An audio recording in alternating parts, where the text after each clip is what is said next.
Thanks everybody for joining. I expect we'll have a few more people joining as we go, so we'll get some first notes out of the way. First of all, well, there's a picture of me from slightly more traveling days at the San Jose campus down in Mountain View for Google. Have a bit of a history with the company. As premier partners, we do a lot of work with them, and they're actually a great company to work with.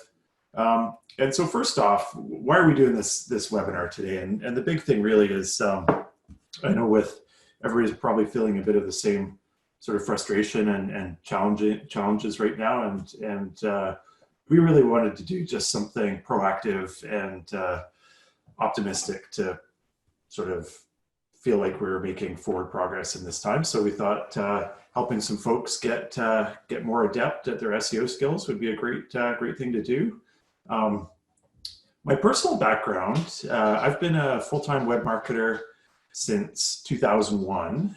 We've had our agency for almost 13 years now, and I'm fairly rare in the field as an internet generalist, in that I've worked in most of the different channels, and at different times in my career, kind of felt like I should be more of a specialist in one area. But as it turns out, these days, you really have to run your marketing across all the different web channels, or at least multiple web channels, for it to be successful and to get the most out of it. So found myself in a position where I'm actually capable of offering some fairly good advice to companies about how to integrate the different channels, and rather than approaching that just from a single channel perspective. And I should mention too, we've got Ryan on the call as a moderator, and he's the actual SEO brains in the company.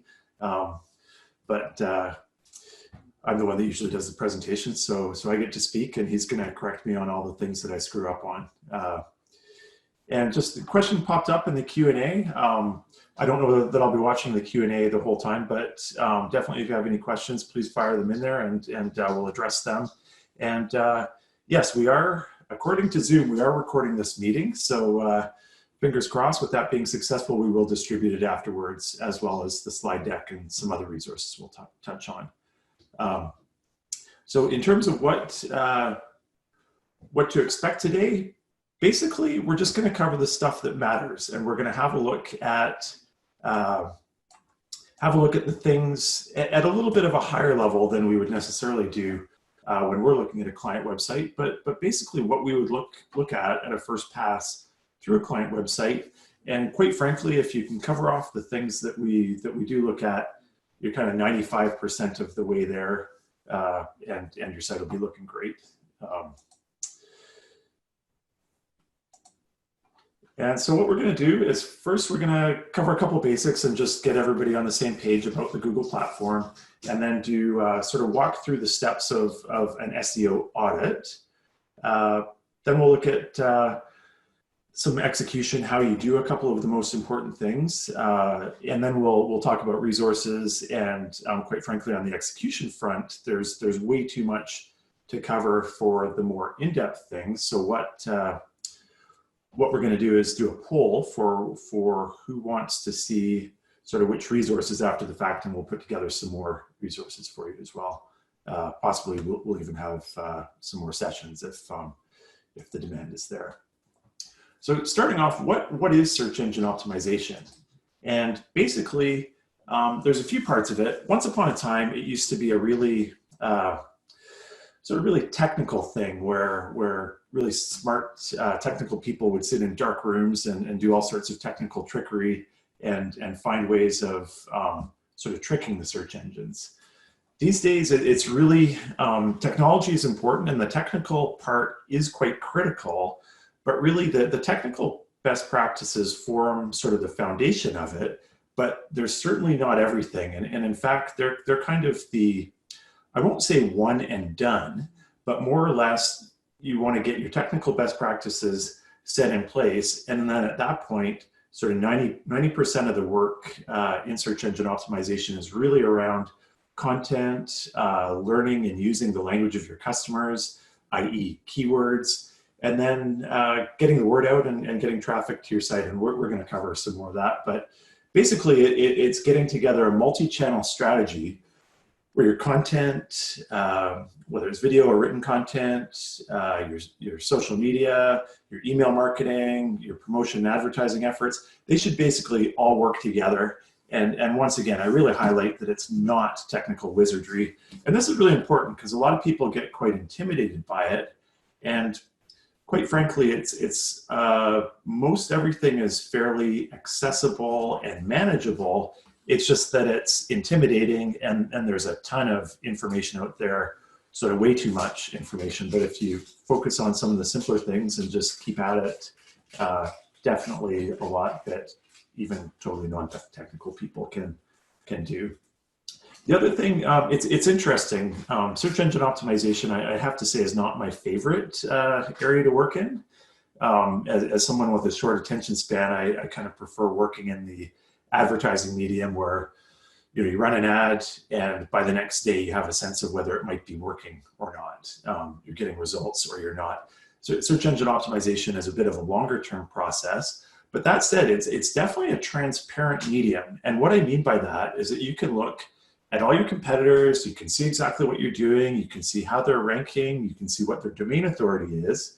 And then basically what you need to do is set a strategy that's appropriate for how advanced your competitors are and sort of what's going on. And the bottom line is that we've seen over and over and over again is that if you pick an appropriate level to compete at, and for a local company, like if you've got a local salon or barbershop or law practice, your goals are probably going to be to dominate for all kinds of keyword rankings.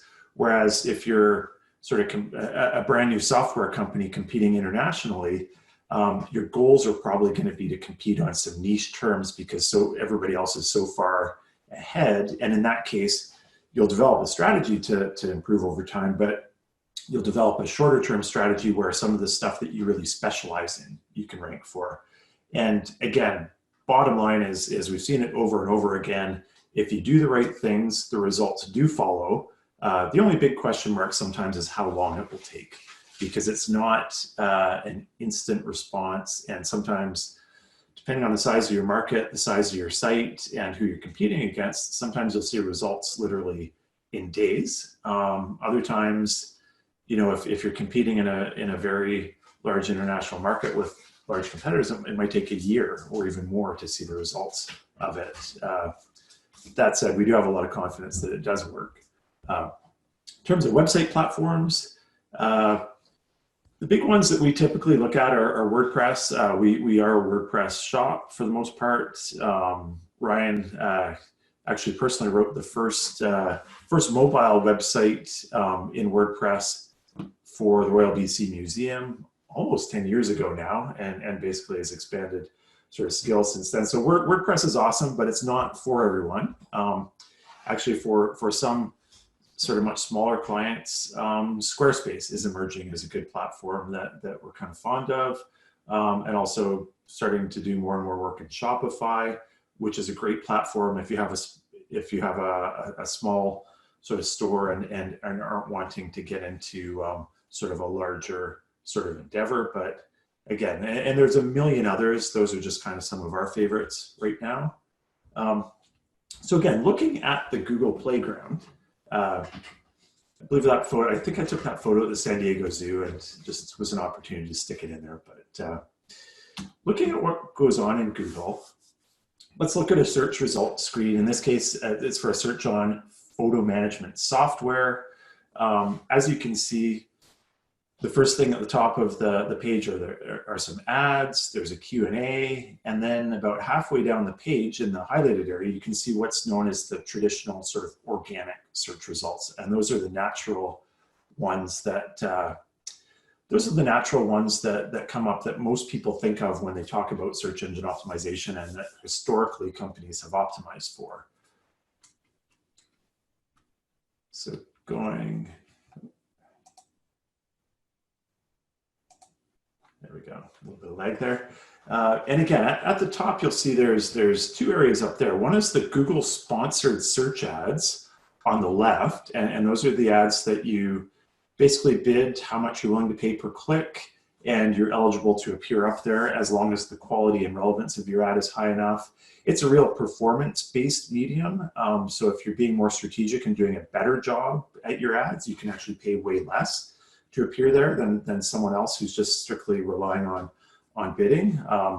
Won't dig into that right now. I can talk about advertising forever, so I'm gonna move right along. And then that section on the right is also triggered by Google search, but it's runs on what's called the Google Shopping Network. And that's particularly relevant for anybody selling products, whether even local retailers now, it's becoming quite relevant. But yeah, moving along, you'll notice instead of doing photo software, in this example, I searched for a photo studio. Now this is where Google is quite smart in that it knows the difference between whether a result is important on just a local basis or on a sort of national, international basis. And in this example, Google knows that I really don't care if I'm Googling photo management software. I don't care if the manufacturer is around the block or across the country or maybe around the world. I'm just probably looking for the best photo management software. In this case, if I'm looking for a photo studio, it knows that a local result is important because I'm not going to go too far for a photo studio. And this would go for restaurants, hospitality, really any kind of local business and professional businesses as well. And what you can see here is it shows the Google Maps sort of results with the pins in it that correspond to the Google My Business listings below. So if you are a local business and haven't claimed your Google My Business account and haven't optimized your Google My Business account, that would be probably the single most important thing you can possibly do. The prominence, as you can see there, is just huge. And in many cases, it can actually be more important than the traditional sort of organic search results. And also these results are based both on sort of your website, the quality of your Google My Business profile, whether it's been fleshed out nicely, also reviews, and then quite importantly, how close somebody is to your business. So if I'm searching for a pizza place, Google's going to know that probably the closer the better. So the closer somebody is to your location, the more likely that is to show up. There's also videos that show up in search results. There's some, for industries that relate to video, or rather subject matters where video is appropriate to help share good information. Google makes those results quite prominent. Moving through, there's question and answer that comes up. And this is an area where if you have products or services that there's a lot of questions about and that people Google with their questions, Google will, you do become eligible to show up in this area as long as you've got things set up correctly. And then one step along, there's also images. And people talk a lot about SEO for images. Haven't really heard any case studies where image SEO has made a huge difference for a company. But that said, the more you can show up, the better, and there certainly would be opportunities there. And then lastly, there's what's called the knowledge panel, which is over on the right-hand side there. That example, I use that example of a knowledge panel because it's one of the most fully fleshed out ones that I've seen. That's actually for a client of ours, Maple Leaf Adventures. They do great custom cruises with converted tugboats and other ships up the West Coast here. And that example you can see there is, and this is assembled by Google. You do not set up your own knowledge panel. So basically at the top, there's all the Google My Business information. There's the reviews. It shows reviews from other places around the web. And then down below, you can see there's both the Facebook, YouTube, and Twitter profiles. And there's some important practices to follow if you want that kind of knowledge panel. You need to ideally encourage your clients to leave reviews, and you need consistent naming conventions on all the different properties and profiles, and you need to have them filled out properly. And there's a little more to it than that, but we'll carry on for the moment. So in terms of your SEO hierarchy, and what I mean by that is sort of different levels that you can do SEO at. And so first off, you've got basic technical website SEO. And so and this is kind of a pet peeve of mine, because you'll find most every web developer in the world will say, oh yeah, we do SEO when we set up your site. That in itself doesn't really mean much. It's kind of like, well, what are you doing for SEO? And in my example, we haven't come across a site in that situation where there's been a really well thought out strategy applied, which is the first thing to really succeed at any sort of competitive level. But again, just to circle back to the start, there's your basic technical website SEO. Basically, your website has to be set up so that Google can index you. And that's sort of the very baseline. At sort of the next level, there's basic brand SEO, which includes things like properly including your brand name in your header titles on the page, in your meta page titles, which we'll talk about a little bit later, and basically having your brand properly represented on your website. And that's more or less what's necessary for you to show up in brand searches. When people are searching for your company, and make sure you're prominent when that happens. One thing I should mention, if you're somebody who's about to launch a brand new site, is that another thing that's necessary for Google to index you is usually to have at least one link from somewhere else to your site. And if you don't have if you don't have somebody else linking to you, Google may well not find you. And then sort of the next level in the hierarchy, at least as we describe it, and of course there'd be a million ways of breaking this out, but as we describe it, you need the content and pages on your site to have sort of basic search engine optimization with some thought to keywords. And of course the keywords, generally the terms that people would be searching for, that you would want to show up in. And without having some sort of basic content SEO, you're not very likely to show up in searches for specific topics and keywords. And then taking a step further, if you're in a competitive market, you really need some advanced content and on-site search engine optimization. And you need that combined with off-site promotion and engagement and people linking to your sites and all that sort of stuff. And if you can't do that, you simply won't be competing for high search positions in Google. So let's jump into some audit basics. That's the team from a few years ago. Here's a summary from tutorials point. Auditing basic principles. Apparently my Google phone is going to help out here. An auditor should plan his work. I'll just put my phone back face down so it doesn't chime in again. Yeah, so there's a number of different tools that you can use, and not to say that there aren't others that are better than worse, and others that you could definitely use. But here's some basic ones that, as a simple, fairly non-technical person, that I'll typically use when I'm looking, and we use these across the team, and Brian would definitely use some more advanced ones, but these ones that we're going to look at are all pretty accessible. So GT Metrix is a free testing tool online.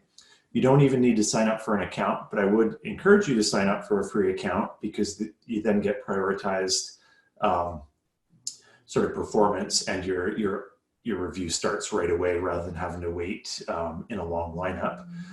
So basically, you drop in the URL of a website and you hit go, and it shows you some data based on that. And in this case, and you'll see this example in a couple other situations, I picked a fairly competitive industry, which is personal injury, and I picked a website at random off the 4th page of Google results, assuming that it wouldn't be a perfectly optimized site.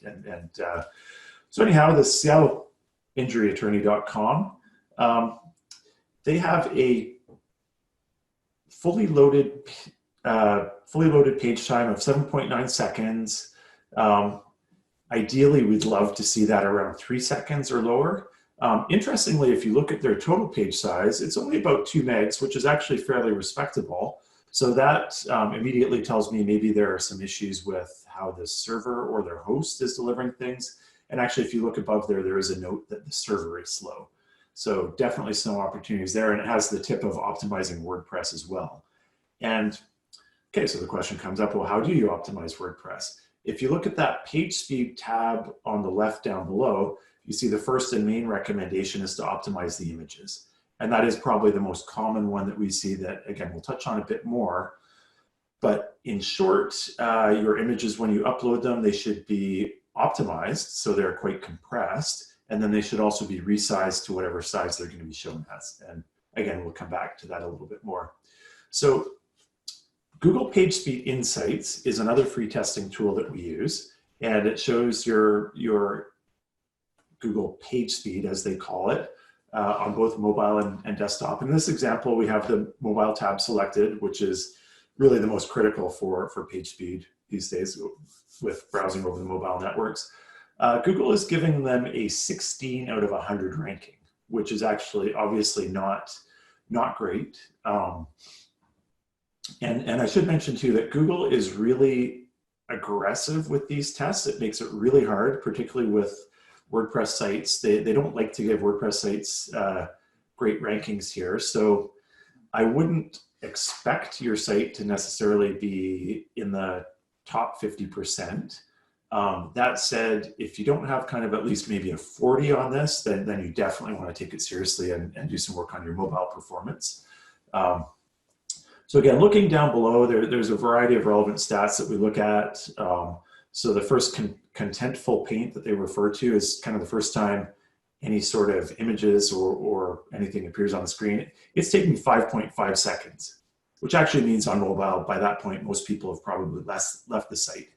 On the right, it shows the first meaningful paint at 6.1 seconds, which is how long it takes before any meaningful content or text or anything that sort of indicates what the site is actually all about would be appearing. And then down below on the left, it's showing that the time to interactive, which is how long it is before you could navigate on the site or basically do anything on the site, is 14.3 seconds. So again, you know, if anybody knows the Seattle injury attorney, please send them my name. I'd love to chat with them because they desperately need some help. Moving along through sort of the tools that we look at a high level, Moz.com is a great resource. They have, them and a couple of other places have what I would call the absolute sort of best and most credible information on SEO on the internet. If I was learning about SEO or recommending to someone who wanted to learn about it, Moz.com is probably the first place I would go to. And if you read even 10% of what they've got on the site, you'd be doing well. And they have a great beginner guide as well. Anyhow, I'm kind of getting off track there. There's a tool called Link Explorer in Moz.com, and you can use it in a limited manner for free, or you can get a paid account. And basically, the biggest thing that I really love it for is this domain authority that you see down below. So you notice I put in Seattle injury attorney. I hit analyze, and it tells me that the domain authority is a 21 out of 100. That's not horrible, but that's not nearly high enough to compete in a more sort of advanced or competitive market. And essentially what the domain authority is it, basically Moz has assessed all the components that go into the Google search algorithm, bearing in mind, of course, that those components are not made public,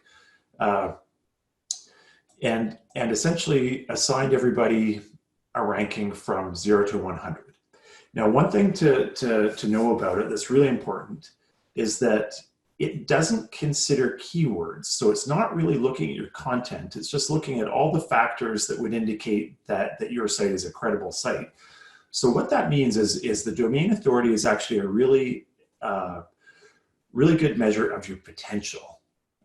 So to give a practical example, really, if we're working with a new company and they have a high domain authority, but they don't have high rankings, that's super exciting, because usually in that case, all they have to do is address their content optimization and make sure that they have that part optimized, and then they should rise in the rankings very quickly. So moving along. There we go. So let's jump into some SEO basics. And we touched briefly on the knowledge panel, but again, this is something that we look at if we're looking to see, hey, is a site optimized? Does it need optimization? And again, showing the same example, and you can see in that area on the left that's highlighted, there's the brand search results. And this is really nicely fleshed out. There's the main result up top. Down below, you can see there's 6 of what are called site links, where Google actually includes excerpts of pages that it thinks are important on the website based on historical traffic patterns and what it knows about it. Interestingly, you cannot set up these results or these site links. That said, if there is a site link that's showing up that you don't want showing up through Google Search Console, you can actually tell Google that a certain site link is not a priority one, and then hopefully it will go away from there. On the next step, and again, this is sort of reiterating, can't speak today, reiterating what I was saying about the Google the Google My Business account. If you can see it where I'm pointing to, that Google My Business listing has managed this listing written there with a link. And that's often a sign that somebody hasn't even actually claimed the listing.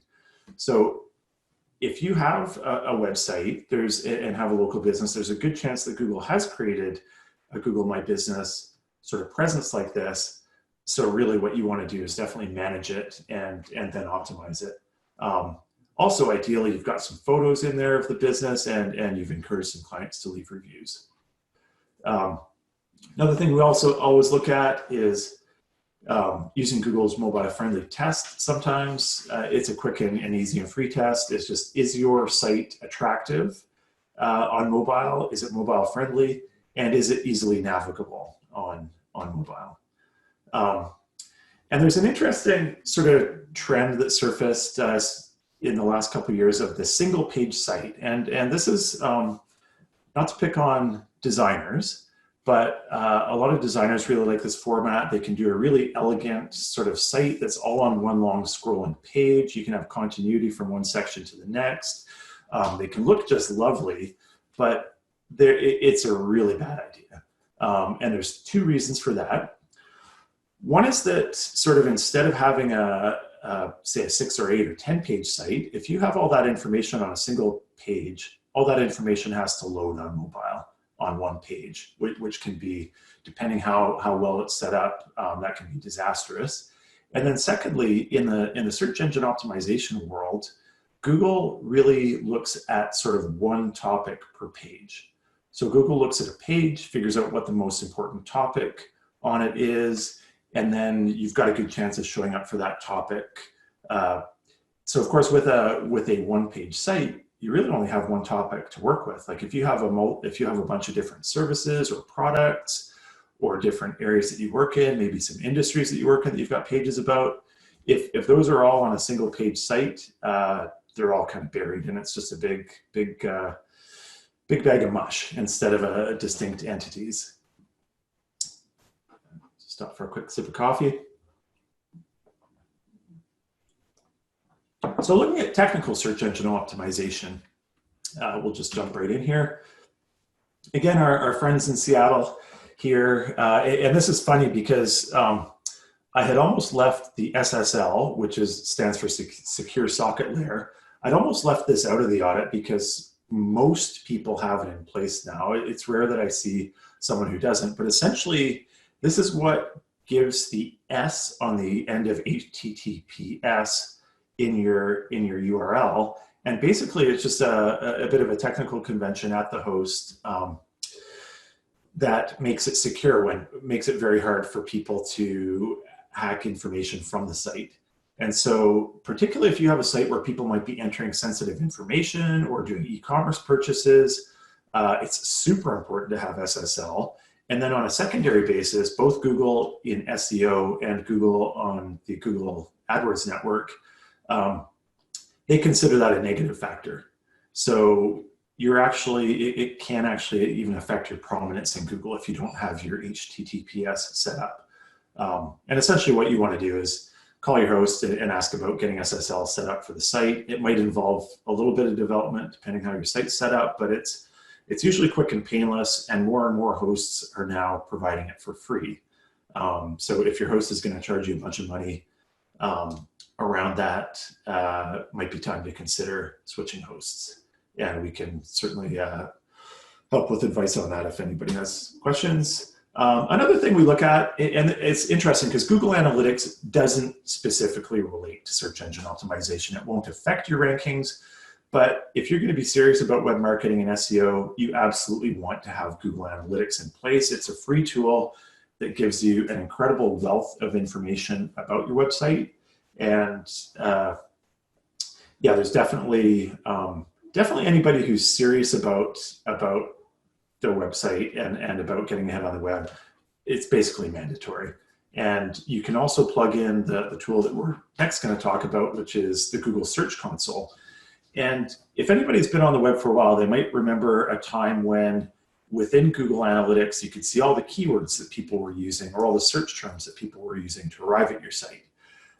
Because a lot of people were sort of leveraging, well, a lot of marketers, let's get right to it. We have to blame us marketers for that. A lot of marketers were leveraging the keywords to gain insights and kind of inadvertently also connecting what was supposed to be private information with actions that people are taking on websites. Google basically some years ago stripped out that information from analytics, moved it strictly into Google Search Console where it is totally anonymized.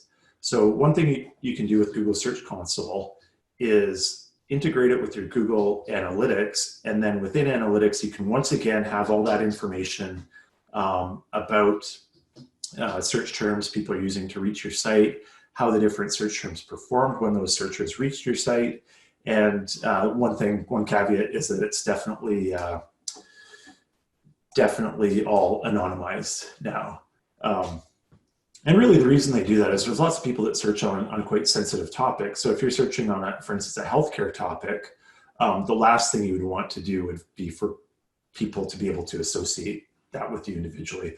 So in this example, it just shows a small real estate site that I grabbed a sample screenshot from, and basically it shows how many impressions you had during a certain period and how many clicks you had on it. And we're going to dig into that further in a little bit, so I'm not going to go too deep there, but it's a really powerful tool. An XML sitemap is something that Google likes to see. Essentially, it is basically a guide to your site that is readable by Google. So if you have pages that are less prominent that Google might miss when they index your site, they'll show up in the XML sitemap and Google will actually know that they exist. And it's actually really easy to implement, especially if you're on WordPress. So we'll have a slightly closer look at that, or rather some of the tools there later on. There's me. And as you can see, here's an example of my photo from one of the websites.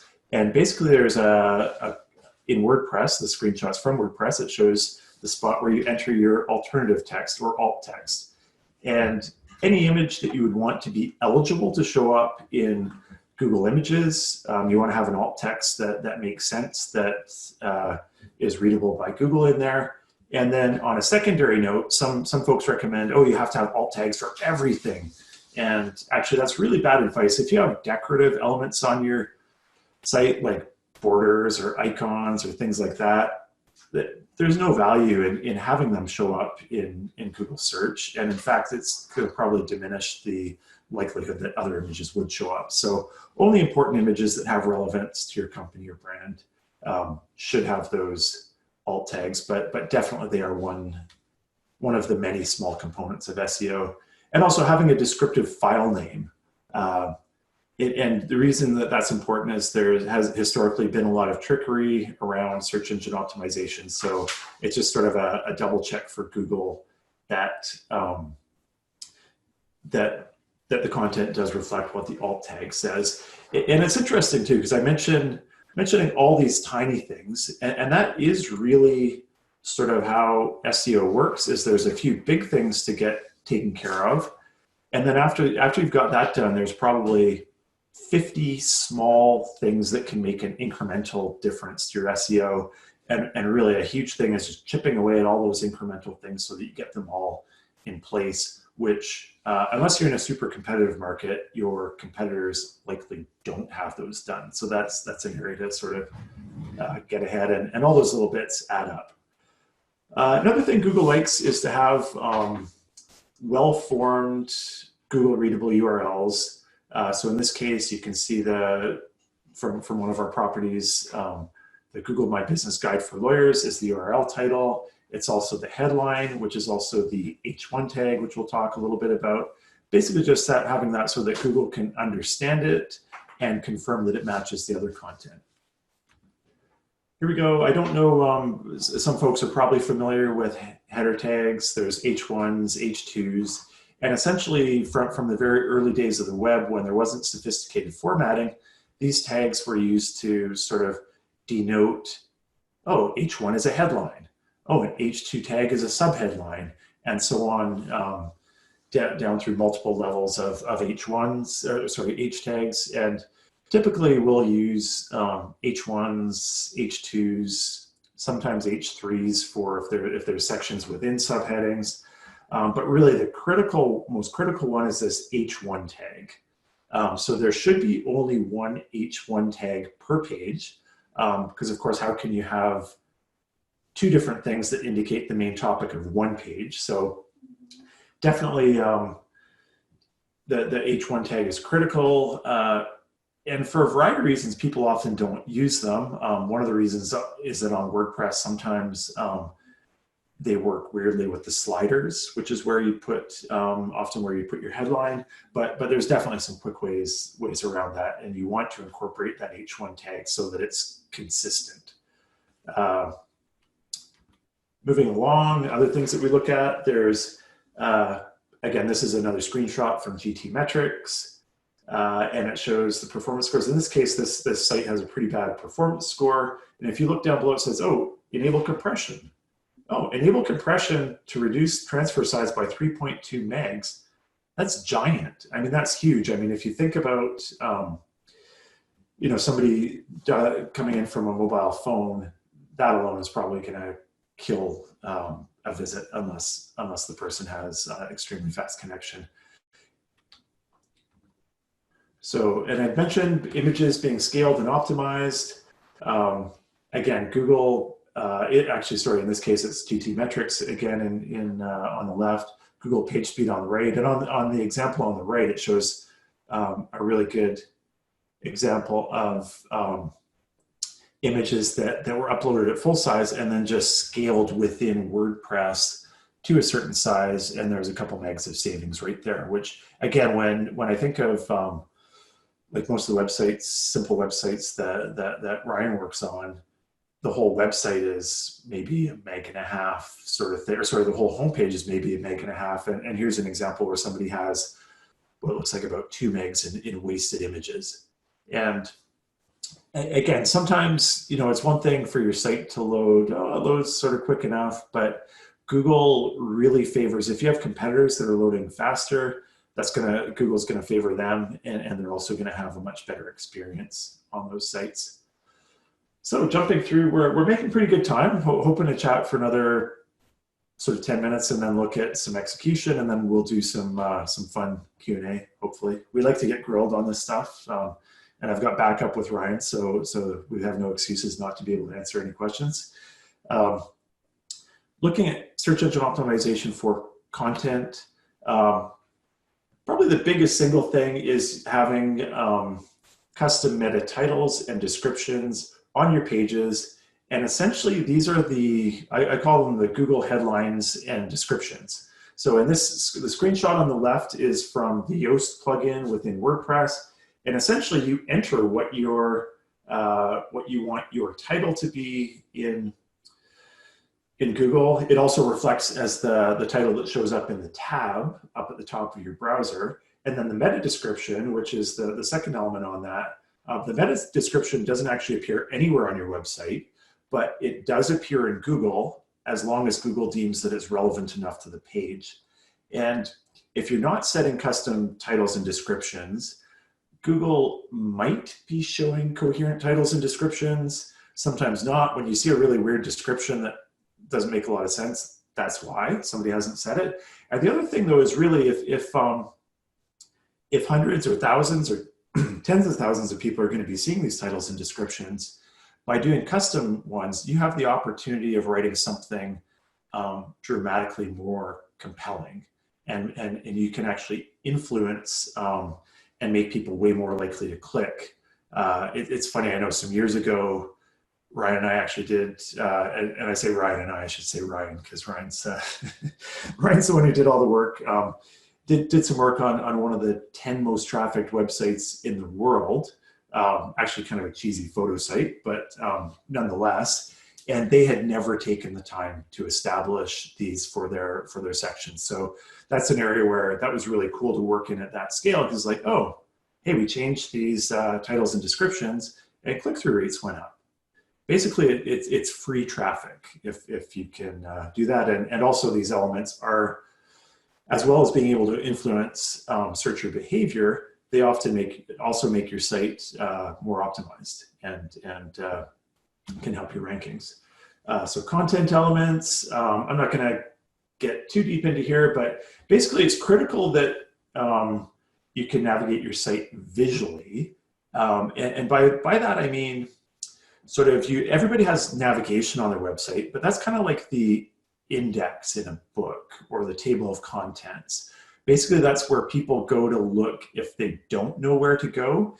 In a perfect world, with a persuasive strategic website, you'll have visible links on your homepage to the most important sections that people will want to reach. And on a really nicely put together website, somebody may never actually touch your navigation. And that's great for users. It also tells Google what the most important sections on your site are and creates a real hierarchy for Google. So it can be quite important there. Are all the important pages properly linked?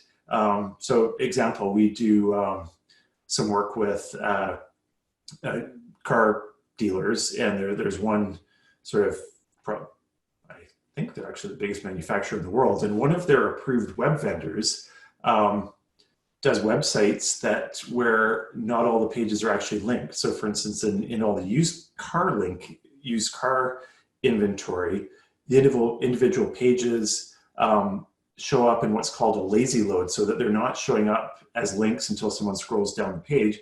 So as a result, only about 10 to 15% of their overall inventory actually gets indexed by Google, which is really tragic. Another thing is, do you have ample text on most of your pages? And why I say most is, obviously on your content page, you don't need 300 words of text on your contact page, rather. But essentially that's sort of, and the actual number of words guidelines changes from time to time, but typically around 300 words is a good amount of text to have on a page so that Google can understand what your site is all about. And this is really important on home pages, and we see this all the time. See the nice, beautiful home page, nice imagery, calls to action, but not much text, just not enough text for Google to understand what the page and site is actually all about. And then there's using linking to different pages using text within the copy. And there's an example below where it says legal marketing, that goes to a legal marketing page. That's also an example of using anchor text, which is where you put your target keywords right in the link. Interestingly, you have to be a bit careful with that, because that's a tactic that was overused for a long time. And then so now if you are over-optimized and have too many of these anchor links, Google actually considers it a negative. So you have to be a little careful there. So in terms of blogging and news, I mean, I hear time and time again people saying, oh yeah, we need fresh content. Google needs fresh content. And that's true, but quite frankly, a lot of people have sort of bought into that part without realizing that fresh content that's not at all optimized or strategic is mostly a waste of time. So basically, you know, ideally you'll be updating some content on the site at least monthly.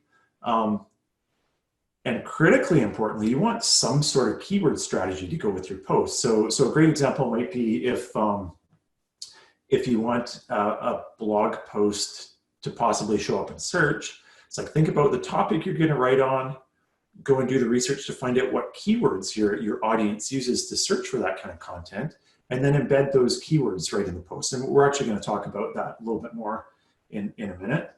And also, so a blog or news post is a great opportunity to rank for a niche term. So a very specific term, a term that, say, maybe doesn't generate a ton of traffic, but there's not a ton of competition for. So a blog can show up for a term like that. Alternately, a blog post, like in that example of the legal marketing, if you have a legal marketing sort of services page and you want to generate more emphasis and visibility for that, if you write posts about legal marketing and link those posts to that page, link to that page from those posts, that increases the prominence level of that individual page. So it's a way of creating support for specific pages. And if you get more sophisticated, you can also sort of look at both of those goals. Another thing is a lot of, and we've been guilty of this before in the past as well, of, hey, they have this great blog or news post, we're getting all this traffic, but we don't invite on that post people to take the next logical step or to engage further. So some examples there might even just, if it's a great post, even just an invitation to sign up for your newsletter in the sidebar. If it's a very product or area specific thing, it might be a call to action to, if this is interesting, visit our legal marketing services page, just anything like that. But you really want some sort of strategy for engaging people when they get to that post, which only a real minority of bloggers do. Again, we talked about the site links, so I won't cover that. And then one thing that's become clear is that promotion of posts, like for example, I'll skip LinkedIn for the moment. There are some opportunities there, but for Facebook, for example, your reach in Facebook isn't great without boosting your posts. But that said, there is a lot of cheap reach that you can get. So for example, a couple weekends ago, we did, no, actually I guess that was last weekend, we launched a post for a legal client on providing resources during the current climate. It was a well thought out post that had some really good information, promoted it for $30 or $40, and lo and behold, over the weekend, that was seen by 2,000 people and then shared by 40 people, going out to that many more people. So in general now, our philosophy is that if you're going to take half an hour, 3 hours to write a blog post, it definitely makes sense to spend just at least a tiny bit of money to promote it to hopefully get some traction for it. And we're going to move to some actually more hands-on stuff shortly, but we'll get through here quickly. So even more content elements. Lots of companies we see end up with old legacy Facebook pages that they've never killed. Definitely, that's one example. You want to get just one page for each property that you're on. Having multiple ones confuses Google. Do you have a YouTube channel? It's great. Google loves Google properties. Imagine that. Participating in as many Google properties as possible definitely helps. If you do have a YouTube channel, you want to have a clickable URL at the start of your YouTube descriptions, which will help as a link to the site. One caveat is that it's only clickable if you include the HTTPS / before the URL. If you include that HTTP, the URL becomes clickable and is an actual link to your site. If you don't include that, it does not. YouTube videos, one thing we like to do is if somebody has a popular video, embed that on their site as part of a blog post, or even if a blog post is popular, do a YouTube video about it. And then you can also embed that video really easily. It takes like seconds to embed that in your blog post. And then one critical thing that I don't think I've ever seen a company that has this perfect until it's been overhauled is that most companies are on, maybe a couple dozen business directories, industry sites, member sites. If you're in travel, it's like TripAdvisor, Expedia, all the different things. Most of them many have slightly different names or inconsistencies across these. You want to have all this NAP information, as we call it, name, address, phone number. You want to have it 100% consistent across all locations and across Google My Business as well. So some ongoing activities that you're definitely going to want to pursue if you want to be serious about search engine optimization. First off is the SEO matrix, which sounds exciting. We're going to have a look at an SEO matrix in just a minute, so I won't dig into that. But basically, you want to map out all the pages on your site and assign all the keywords that go there. We'll have a look in a moment. You want to have some sort of content strategy. You want to have a strategy for engagement and sort of linking and traffic. And then you're gonna want to have probably some sort of system of tracking organic growth and rankings. And interestingly, we used to use ranking tools for every client where we check on the keyword ranks every single month. That's a really painful, frustrating thing to do because it really can take a long time for those to change. And it's valuable to check in, but I'd say maybe quarterly. What we found now is that the most important thing to do that gives you the best sense of how your overall SEO is growing is to within Google Analytics is to look at your non-brand organic search. So that's the search that's coming in through Google, the natural unpaid search that's coming in through Google. Let's say there's 2,000 searches along those lines in a month. Subtract the brand search, which is the search where people are typing for your name. And then let's say there's, last month we had 800 non-brand visitors or 8,000 non-brand visitors. This month we had 8,500 or whatever. That's really the best indication about the overall health of your SEO is just to look at that non-brand traffic through search every month. And just to reiterate as well, we're going to have a follow-up email that will include these slides. We're going to include the simple SEO matrix template that we're about to look at. We're going to have links to resources. We've got 50 or 60 free or cheap resources, a list, and we'll also share updates about upcoming events and new resources. And we'll jump on to execution and the Q&A. But first, of course, we'll have a short word from our sponsors. Basically, just hoping to share information. We're not looking not looking to sell to anybody, but that said, especially in this time, we're absolutely looking for work. So if you need any help, or if you're looking, or if you know somebody who might need help, we're really approachable. Always happy to just have a chat and a brainstorming session with someone. Happy to chat with anybody at all and bounce some ideas around with no expectations whatsoever. And within our company, we've got our main agency division, which is Plus ROI, and we've been doing multi-channel, local, national, and global marketing engagements for, like I said, almost 13 years now through the agency. We've got a wonderful team of about 9 people now, so we have experts in just about every area, and we more or less do everything on that side of the business except for brand development. We're not going to create a brand for you. We can represent it great. And really, we take a performance-driven approach there. Our goal with our clients in Plus ROI is to basically pick something to improve every month and go after that, evaluate it, and then pick the thing to improve upon the next month. And that's sort of how we help clients grow on that side. On the flip side, we have a much younger division called Jumpstart Web. Really streamlined advertising services for people who are marketing locally. We don't do any sort of national or international marketing through there, but what we do is industries that we know well. We can put packages together that aren't as labor intensive, so we can really get some best of breed advertising packages going for folks like in legal, healthcare, automotive, sort of all these markets, and really help out on that front. And I won't take any more time going on about that. We'll jump into execution. That said, my email address is there. I'm on LinkedIn.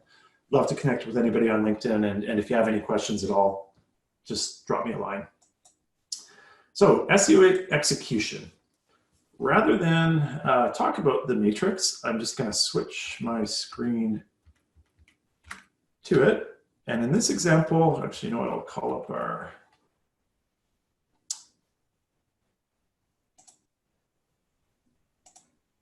So here's our very simple Jumpstart website that I was mentioning. It's like a 6 or 7 page site. It actually needs some work, but we won't dwell on that. So what we do with this SEO matrix, and again, we're going to share this simplified template with folks, is basically you're going to want to go in, you're going to map out all the pages on your site. So in this case, like home, services, websites, online advertising. I think we have a couple industry specific pages on the site now, but really simple. So you're going to you're going to map out your page in there, and then you're going to research, well, what should I use for my target keyword and some secondary keywords? Basically, what is the language of my audience? What are people searching for that's relevant? And so how do we do that? I'll tell you, there's a million tools out there, but usually we'll start with the Google keyword tool. Let me just switch to that. So within Google AdWords, there's this keyword planner. If you sign up for Google AdWords, you get access to the planner. You don't have to spend a dime on advertising. You don't have to advertise, but you do get access to this free tool. Incidentally, if you're in a situation where you're in a market where Google doesn't allow you to sign up without credit card information or doesn't allow you to use the tool without campaigns in place, you can drop me a line and we can actually set you up an account. It takes seconds. We can set up an account where you can jump in and access this tool without having to use a credit card or spend any money. So essentially within AdWords, if you click on tools and resources, there's actually some really cool resources, including this ad preview and diagnosis, where you can see how you can see search results from different cities. We won't get into that though. It's this keyword planner we want to look at. So click on discover new keywords. I think my market is set by default to Canada. We'll leave it there just for the heck of it. So let me put in web marketing online. Oops, better spell it right. Damn it.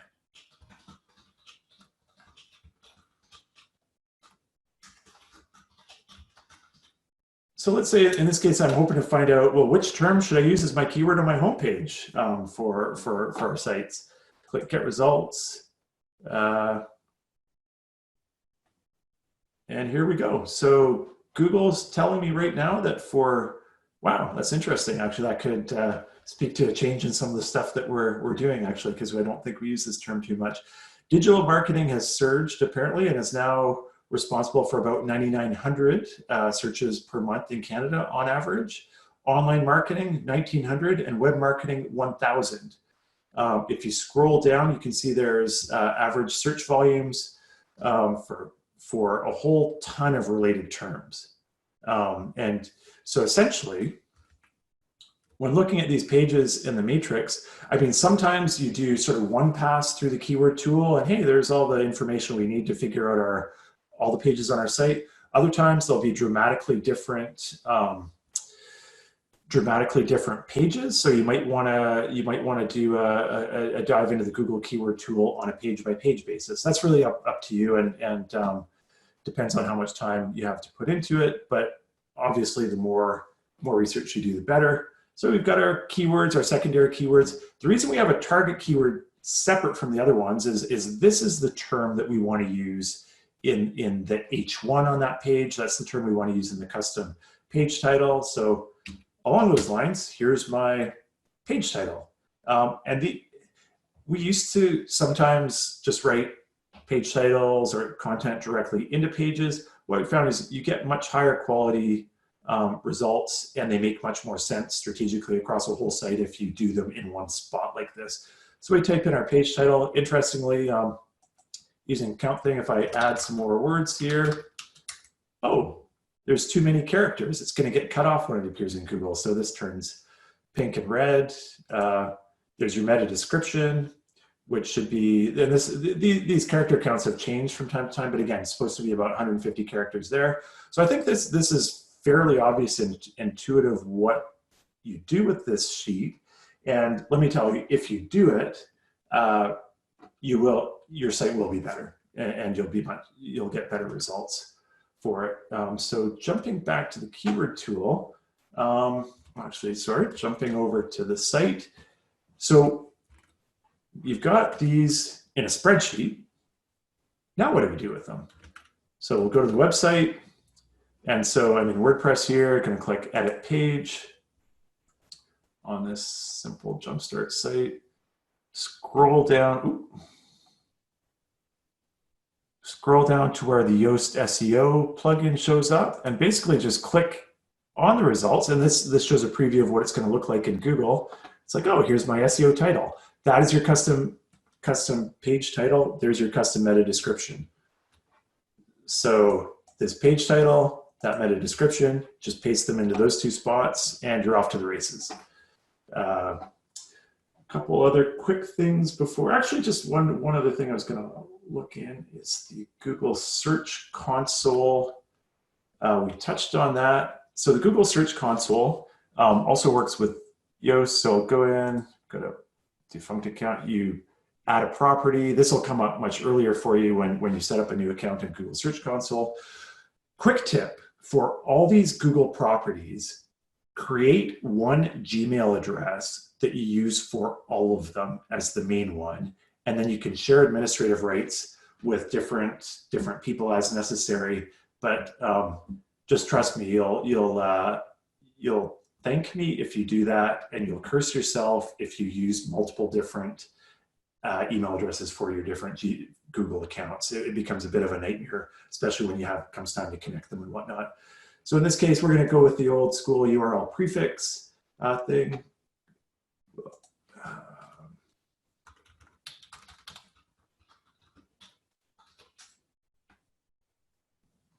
I guess it wants the HTTP. Continue, and oh, well, you know what? Because it's an existing site, it's going to be hard to show that. But basically, it gets you to a point where you can grab a simple code, and then you just paste it into. There are too many things on the go. You can actually use it under your plugins. You go to Yoast, and you can actually just enter it right in there. But what you get from the Search Console, this is what I wanted to show you, is this is some data that I've actually anonymized so that these are not actual names and places. But within the Search Console itself, you're able to export all the data. So this is like for a 3-month period for this health-related website. And it shows the search query, which is exactly what somebody typed into Google in order to have your results show up.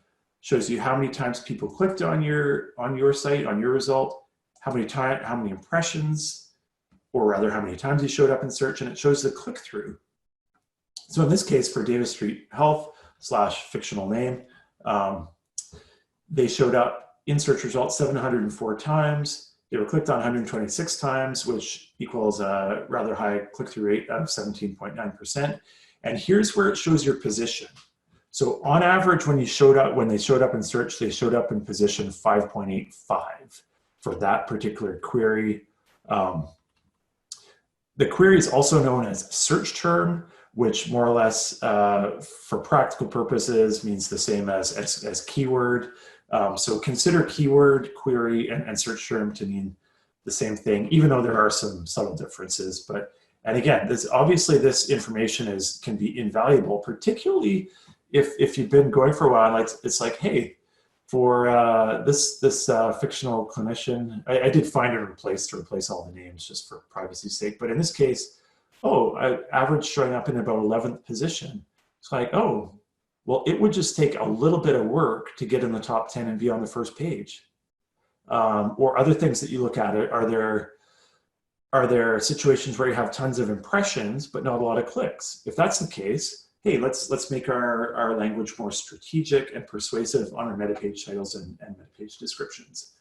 And again, hoping to just jump back to the presentation for a sec. So we're going to get into for resources. As I've discovered, I can talk about resources forever. We actually have a list of over 50 free or low cost ones that we will distribute after the event. Again, we'll send the SEO Matrix template and the slide deck.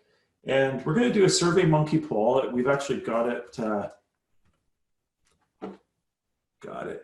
together. Basically, we're going to send out a poll, and we're going to ask you, we want to know what guides you want us to create. So based on sort of the popularity of the different areas, we're going to go and either do videos or screen shares or some quick sort of how-to blog posts, and basically touch on these different elements. We'd also like you to rank the topics you want to hear about in our next webinar. I've been fortunate to have the chance to do a ton of in-person seminars over the years, so we've got a lot of different things that we can present fairly soon. So just really a question of identifying what areas people would love to hear about, assuming of course you found some value today. And then just, if there's anything you want to learn about, or even if you have any questions for our team, we'd love to answer. So on that note, let's jump into Q&A, and maybe I'll shut up for a second. And Ryan, can you share some of the main questions that have come up, or anything that we should talk about and share with the group? Oh, I suspect Ryan is temporarily muted. Oh, yep, I'm here, just running through a bunch of the questions as we go here. There's been a lot of questions about keywords coming in, how many keywords to use, how to pick the right keyword for your blog post, and we covered a lot of that, I think, later on. But I think one of the ones probably to talk about a bit more would be is how many keywords to use and how to use those throughout your post without overdoing it. Well, Ryan, I'm going to let you answer that.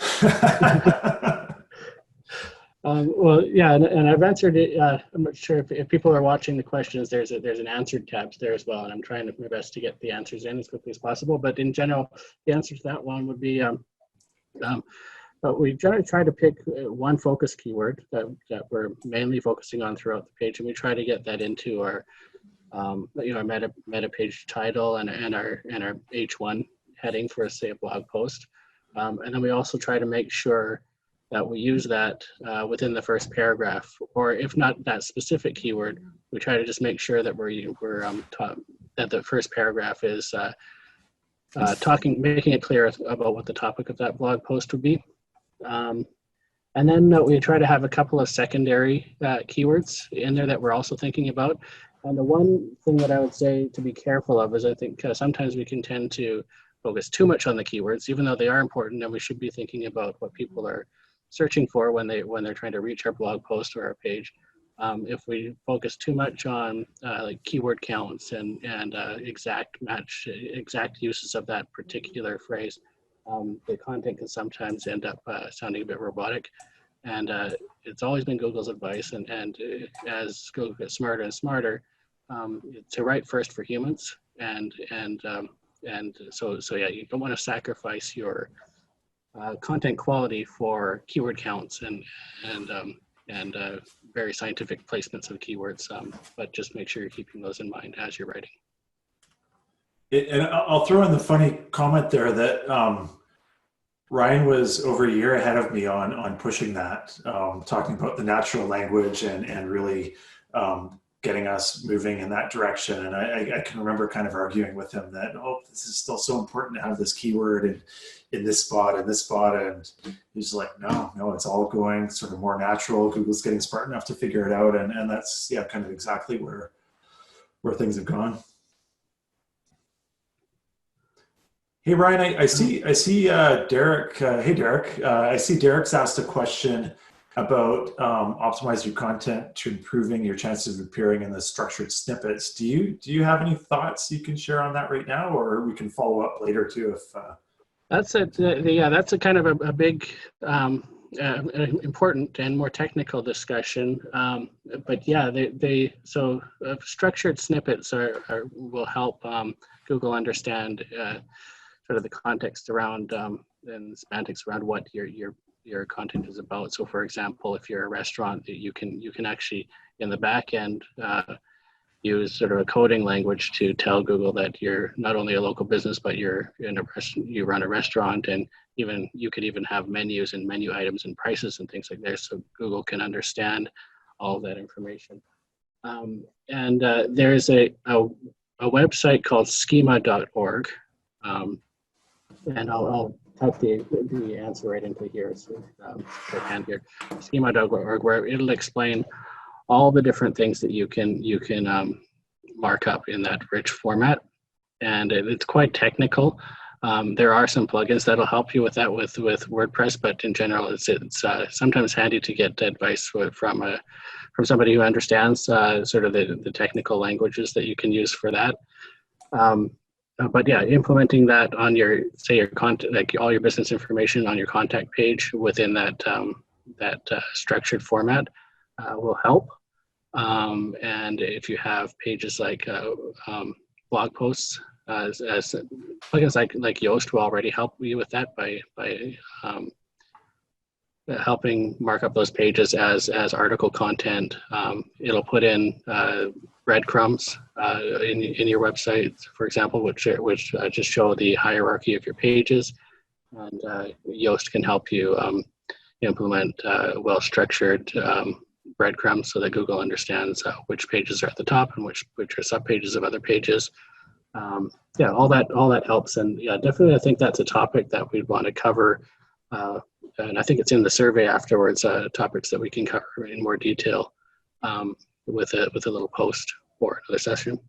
Yeah, thanks for bringing that up. I actually meant to touch on schema a bit as well and didn't. So, and just, yeah, in simple terms, it's an even more advanced sort of practice than what we talked about in this. And it's sort of typically once companies have all their ducks in a row and have all their basics set up, that's kind of a next spot to look. So I think, yeah, probably be great. I think we'll follow up with at least a blog post and some information about it. And Ryan, I'm thinking maybe I'll do some housekeeping and answer a couple of the quick questions, and then throw you to the lines again for a couple of the more technical ones, if that's okay. Yep. And so first, Amira asks about a sense of good scores as benchmarks, and mentioning that sometimes what's considered low is actually acceptable. And that's such a big question. And really the answer is that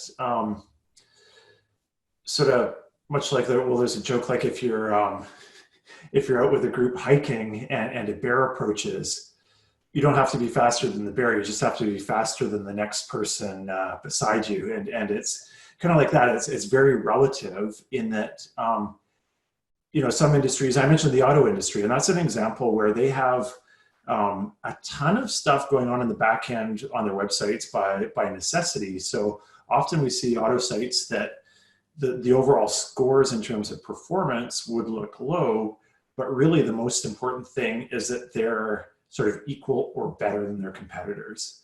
And that's the same that goes for PageSpeed. Bear in mind, faster is always better.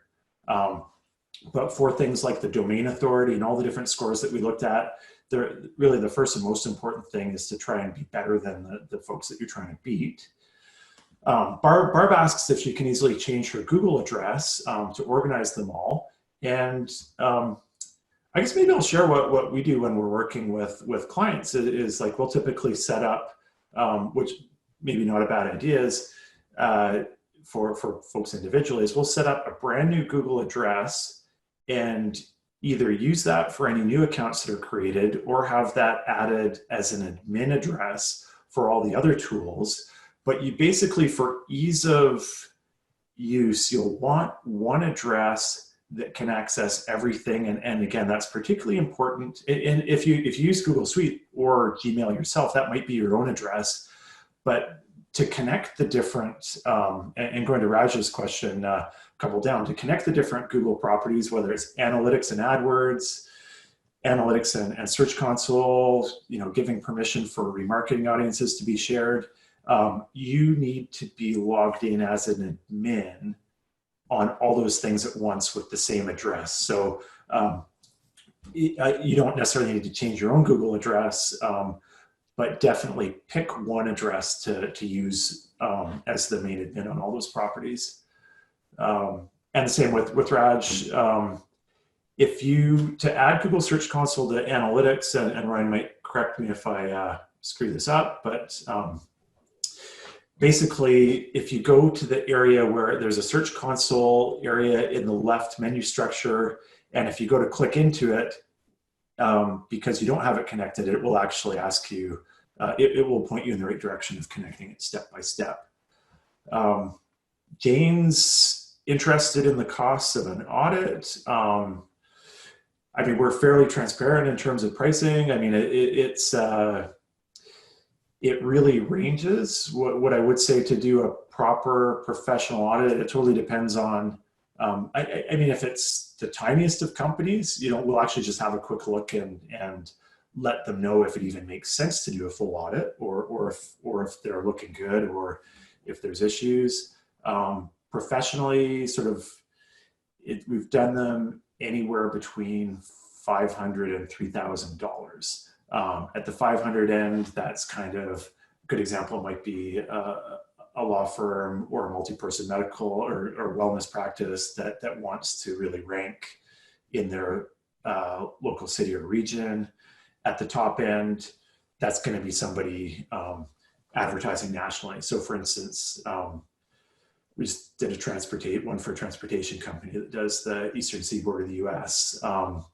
We did one for an online tire seller who we've helped them sell millions and millions of dollars of tires online through Google Shopping. And in that case, they wanted to start getting to work on their search engine optimizations to not be so reliant on ads. So what I would say is to date, we've done literally dozens and dozens of those and have never had a situation where somebody wasn't happy with the results. So basically just really reaching out, and we would very happily give a sense of what's appropriate for an audit for your size of company and based on the return on investment you can expect. And Megan, hey Megan, Megan's asking, how often should a medium-sized company be posting a month, and how long should be a blog post to please Google? And this is where we turn it back over to Ryan. Ryan, what are your thoughts on that? Yeah, I would say, well, you probably want to be trying to post at least once a month. Sometimes for, more is better as long as it's good quality content.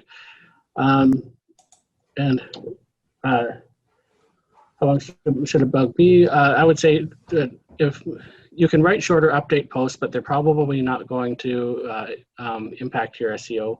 Like if you just have quick news updates. But if you want something that's going to be recognized by Google, you want to try to aim for around 300 words or more. Generally try to do one topic really well, and cover kind of all the different angles of the topic, rather than lots of short lots of short posts about different aspects of the topic. Cool. Well, thanks, Ryan. And one thing I'd add in there too is mixing it up is good, and because Google's gotten really smart at figuring out websites that are formulaic. Like if something's too rigid and too structured, that raises some flags. I think in terms of like keyword density used to be a big thing, and you'd use keyword density tools to make sure you had exactly 3.5% of your content on a page was a specific keyword, and Google can flag that from a mile away, and that's actually likely to hurt your site more than help it these days. And so short posts, as Ryan mentioned, sort of medium topic related ones, and then ones like as the writers that we work with and on our team love biting into. Megan, I know your company does writing as well. I mean, and I'm sure you'll relate that writers love digging into an authoritative post. Might be 1,000 words. So for example, we've had hotel clients in the Caribbean where we've done, it's like the complete restaurant guide of the Turks and Caicos, or your complete guide to the beaches of Turks and Caicos, or and in that case, those can turn into real SEO winners, particularly if they become used as a resource and shared. And so sometimes those are sort of much longer than you'd need to have from an SEO perspective, but just their completeness and they become an authoritative article on a subject. So yeah, and maybe I'll quickly answer Jane's first question and then get Ryan to answer Jane's second question. And the first one is, right now I've changed the site to talk about closure, etc. Will this cause problems down the road, or should I just leave that in the blog and not on the homepage? What I would say is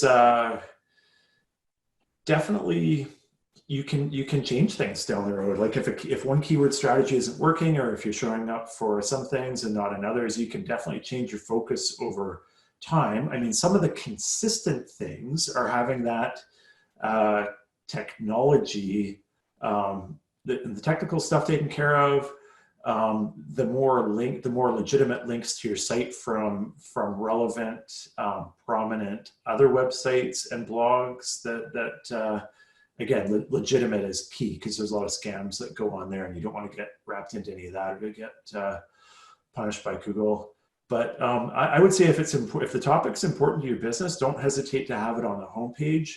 I mean, in a perfect world, you'd pick your topics and stick with them over time. But again, it's not like it's disastrous to change up your content strategy over time.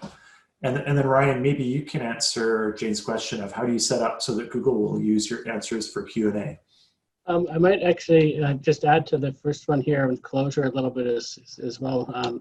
Yeah, Google's actually provided some specific guidance on that for the current situation, and I should find that link here and put it in the answer on kind of what you should be doing, and like a homepage update is fine. One thing that you definitely don't want to do is go to Google My Business and mark your business as permanently closed by accident, but they do have some guidance on how you might be able to update your hours of operation on Google for during that time. So here, I've just found the link here. I'll put that in here. Yeah, okay, so that's in the answered section there.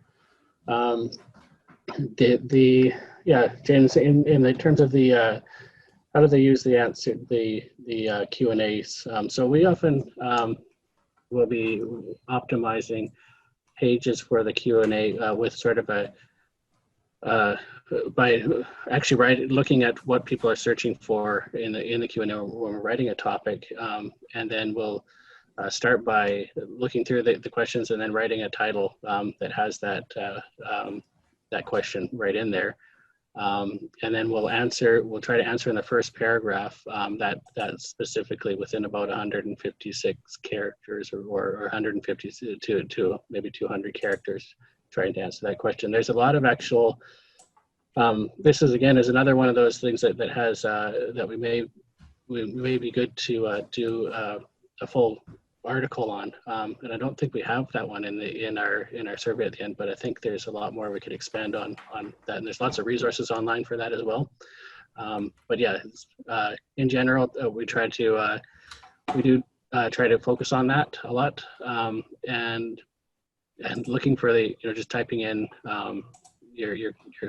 the topic into Google and looking at what people are asking, and then trying to make sure that you're answering that in a specific way right on the first paragraph is a good idea. Yeah, and I'll throw out that if there are any topics that people are really curious about, I can add them as, if you can still see my screen, I'm actually literally adding that one live right at the moment, but and maybe I'll move that off, but yeah, just throw them over. And yeah, and Ryan, you'll get a chuckle out of Amir's question. Amir, that's a great question, and you obviously know a bit about SEO. Amir is asking, with keywords, to be clear, we're talking about content focus and not the meta keywords as in a list. Oh, right. Yeah, for sure.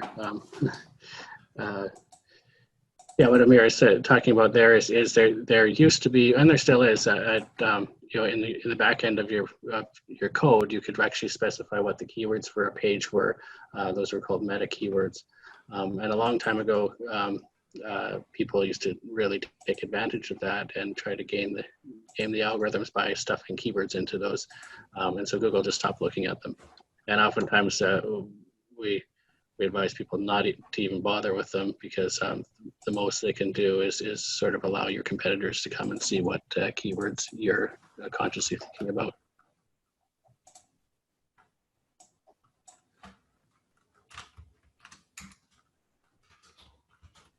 All right, and we're drawn to a close there, and I think we're have our Q&A done. So happy to chat, answer any more questions. But I think we're on the verge of wrapping up. And again, thanks everybody so much for participating. And I can see everybody's able to show up, seems to have stuck on. So that's really that's really cool to see. And yeah, again, don't hesitate to reach out. Again, I'm easily tracked down on LinkedIn. Love to connect on LinkedIn, or you can email me directly, and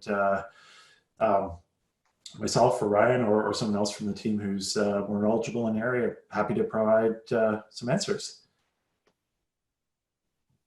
So thanks again, and yeah, I see some thank yous, but no more questions. So I think we will wrap it up. We'll send a note to you all soon. Thanks again. Right.